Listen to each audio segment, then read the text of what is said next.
지금 다운로드 받으세요.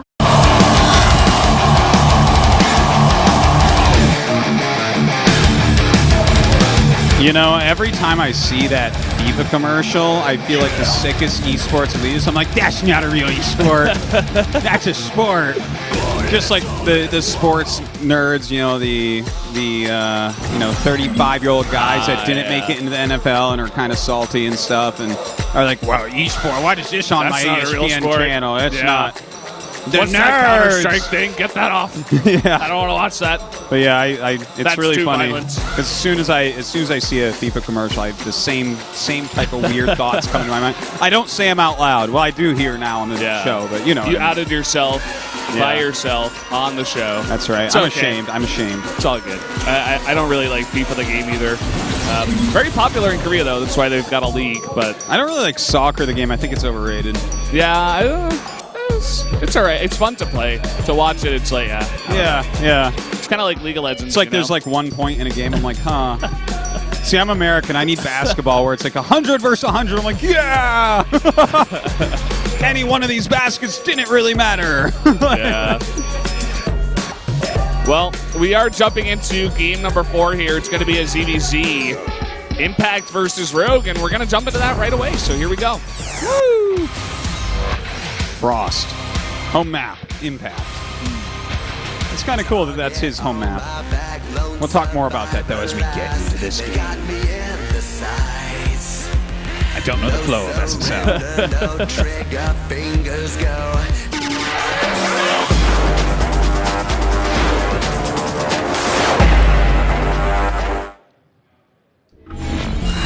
Well, here we are on Frost. Down at the bottom left in the red, it is Impact from SKT. One of our Zerg players coming out here today. And he will go up against this guy in the top left. In the blue, it's Rogue from the Jin Green Wings. Rogue's got to pull it together very quickly in this group. Rogue's in the same spot as the last game. He's having nightmares. At least this time he's not against Terran.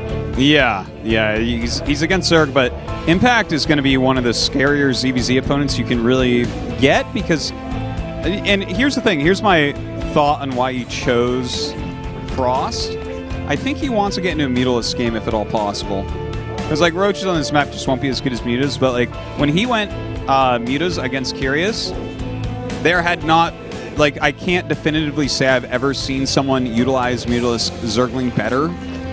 Like the way he was moving, it was ever? like yeah, I cannot legitimately say that I have seen better than that because like the movements of his army were like perfect. Like he was going in and out at the exact right times because Curious was also going Mutas and Lings. Yeah. But like he forced the Mutas to go to certain areas all the time and kept on getting little bits of damage. And in my mind, it was like basically perfect the way he did it.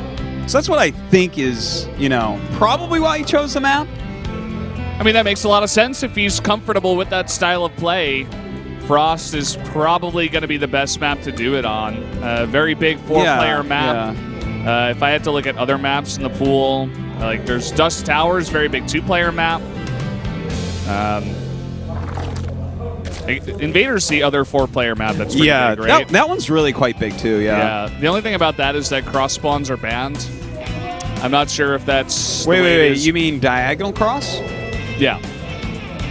Yeah. On Invader, yeah. So I thumbs down that map after I was like 1 and 9 on it. So it's hard for me to. I'm like, oh yeah, I remember now. Okay. It's just massive. It's too big. Yeah. To cross spawn. So and it's like kind of really ugly too. It's like so janky. Like the third base, I'm like, ew. The shape of the main and the size and where it goes around the rock. Ew. It's just like there's no feng shui in that map. That's for sure. Yeah, we're going to be seeing that map a bunch today. 2 times in the first half, and then just 1 in the second half. Yeah, so. I like to watch it. Any map that I hate, I love to watch and cast. By the way, Valdez, this is, I think, like basically what I said is coming true.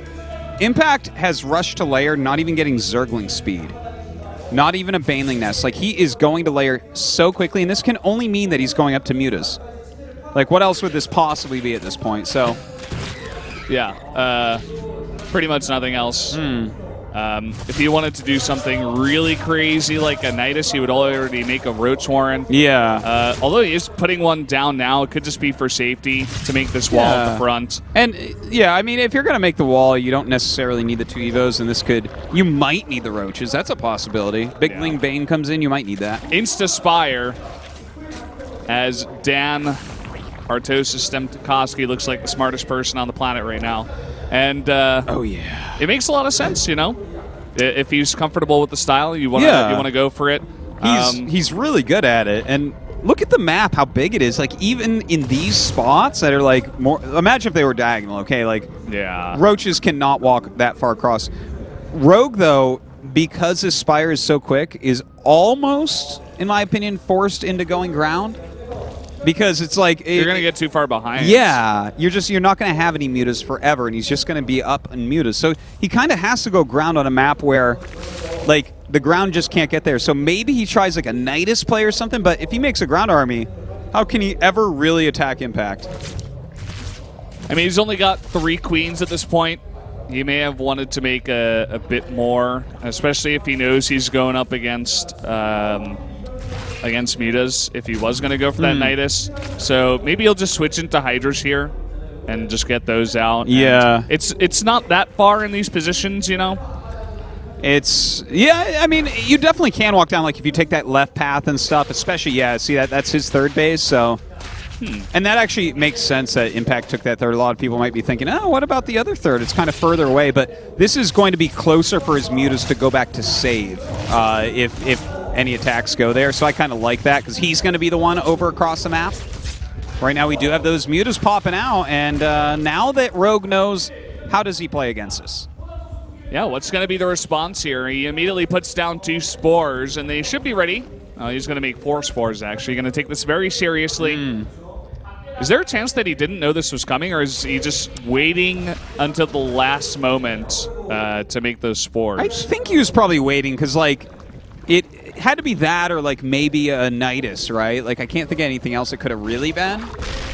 So, I think he was probably just waiting. He's going into that Hydralisk Den now as well. Yeah, and makes 3 extra queens as well as the 4 spores. So he's got every defense in the game at this point.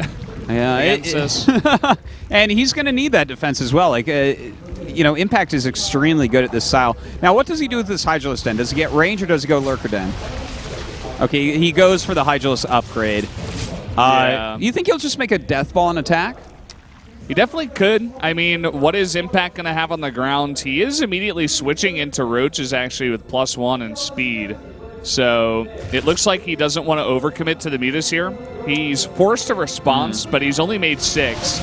So in terms of what Rogue wants to do, he is going to have the bigger ground army, and he's going to have just more units. As I was saying, the upgrades are going to be ahead. He's already got the speed. He's going to have that Hydra range too. So look how many Hydras he's making as well. This is a ton, and those guys are machine gunners. If you're going pure Roach against Roach Hydra, you have to have a lot more than they have. So, Impact is going to have a massive amount of Roaches too. He's already up to 21. He's making 10 more. So he's not going to have those Hydras, but he is going to have a very big Roach ball. And if he can jump on top of those Hydras, wouldn't be so bad, especially because only 7 Roaches out here for Rogue, so he doesn't have much of a front line to tank. So this could be an interesting fight. If he's on just like 7 Roaches, then the Roach army of Impact actually will win that. He definitely needs like a stronger front line. Yeah. You need a good amount of Hydras to be able to make sure the mutas can't touch you, but like, I wonder if this is too many. Because like a huge Roach amount, like just crashing into this. When they hit the Hydras lose. If they aren't hitting the Hydras, then the Roaches lose. Yeah, I mean, taking it just an update here, 32 Roaches, 31 now. But it's because he's morphing Ravagers, and Ravager's going to be pretty good too, especially against these units off creep. He can definitely, going to morph a bunch of Ravagers actually, just to get a really high DPS army. If he attacked right now, he would wipe that so easily. Like, they all pop out. Never mind, that's over. Yep. He missed his time. That was like a kind of a scary moment. Now we do have him kind of attacking in. Those Corrosive Biles will keep him back for the most part. a really great zoning tool here for Impact. And look at the positioning here from Impact. He's got a really nice concave, and it's awkward for Rogue to fight into this. A lot of his units do have the range, though, to attack, and he is attacking from the bottom side, too, over that crevasse there, that small little hole in the map. So... Wow, you just gave me a flashback to a map called Crevasse. All right, he's attacking in once again, but as you said, like, to attack around this, whoever's going through those little chokes is going to be at a disadvantage. Rogue can kind of fight against it with the Hydras, but I don't know if it's going to be smart for him to go through there anyways. Upgrades right now, +1 attack for both of these players, but +2 is getting close here for Impact, so that'll definitely help him out once that does get up here. But Rogue is just mass-producing units right now. He's making more and more roaches to flood across the map. And at the same time, he's got a 4th base back at home, so that's a bit of extra production. And as long as he keeps that up, he should be in a pretty nice spot, although it looks like Impact is harassing a bit over there. Yeah, he sent up something. Okay, a few roaches up here, actually, trying to do some damage at least. Those queens at very high energy. It would be nice to pick those off, but yeah, I mean, it's like Roach Ravager Hydra against Roach Ravager. Obviously, if you max out with both these comps, as we see here, Rogue should have the advantage. Oh, but look at that. Wow. Wow. This is going to make Rogue actually really dive in if he doesn't have any units at home. Let's see if he commits to it. Another nice concave here from Impact, and it looks like he wants to fight. Let's see how he deals with this. It looks like Impact actually committing to this fight as well. Ooh, a lot of Corrosive Biles do connect with his army. A bunch of Speedlings coming up to help out as well. He gets on top of those Hydras, and as the Roaches go away, he will be able to kill absolutely everything here. Impact with a very nice move. Oh, man. And he's going to take out the 4th base, too. It looks like perhaps Rogue just committed to a bit too much at this 4th, and he didn't have enough to fight. Also, the +2 finishing up for Impact, helping out a lot in that fight. As he noticed, he kind of had the advantage on both fronts, and now I think he just pushes in and wins this game. There's just not enough units coming out here for Rogue. It does look that way. You got to be close. Be careful when you get close to your opponent's rally points, though. We have Roaches coming out right now, but Impact's army looks fantastic at the moment, and more Roaches are on the way. Impact looking really good in this game as Rogue prepares himself to GG out of another one as he loses the last of his units here in this game. Impact pushing in, Rogue trying to gather himself, and there it is, GG. All right. Very well done there by Impact, showing that he is, in fact, a master of ZVZ. That was, like, really solid, considering he didn't have the Hydraless tech. They were, like, the same supplies. Like, no, I can make this work. Utilize the choke, do some counterattacks. Very well done. And looking at Rogue's face after that game, where he just is totally blank, no emotion, he's just blinking, like in shock, where he's just like this. That is not what you want to see. If you're predicting Rogue to get out of this group, as I unfortunately did, I regret those words. Sorry I had to put the gun to your head, but I mean, he's 0-2 now. He's gotten wrecked in both of the games that he played. Like, Impact just outplayed him there, just as Bjorn did in his game. I think Rogue might have, like, an injured mentality right now. Like, all of his matches lately, he's just kind of going into and losing terribly. And I don't know, there was definitely a while there where I felt like he was, like, improving so much. He was one of the best Zerg players in the world recently. Yeah. Why is he losing all his games? Very recently. Like, a month ago, I suppose, you know. He's part of the reason why Jin Air was doing so well in Pro League, you know. He's not getting the best results, but he's decently consistent, at least in Pro League. But now, I mean, that just doesn't look so good for Jin Air and for Rogue, because he's not finding results really anywhere at this point. No, this is really rough on him and his career right now. He's going to have a long sit-out period.